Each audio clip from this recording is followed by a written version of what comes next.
6 divided by 2 into the sum of 1 plus 2 equals কত? এটার answer 1 নাকি 9 সেটা আমরা বের করতে চলেছি। তার জন্য আমাদের কিছু নিয়ম জানতে হবে। আমি জাস্ট একটা নিয়ম দেখিয়ে দিচ্ছি।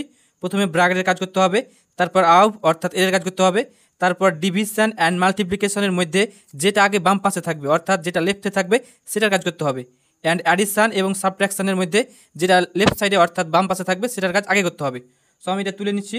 6 divided by 2 into the sum of 1 plus 2।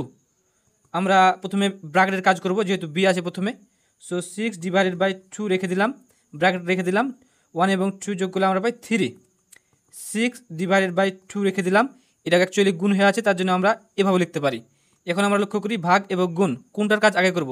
So আমরা দেখতে পাচ্ছি ডিভিশন অ্যান্ড মাল্টিপ্লিকেশনের মধ্যে যেটা বাম পাশে থাকবে সেটার কাজ আগে করতে হবে, অর্থাৎ ভাগ প্রথমে আছে তার জন্য ভাগের কাজ আগে করব।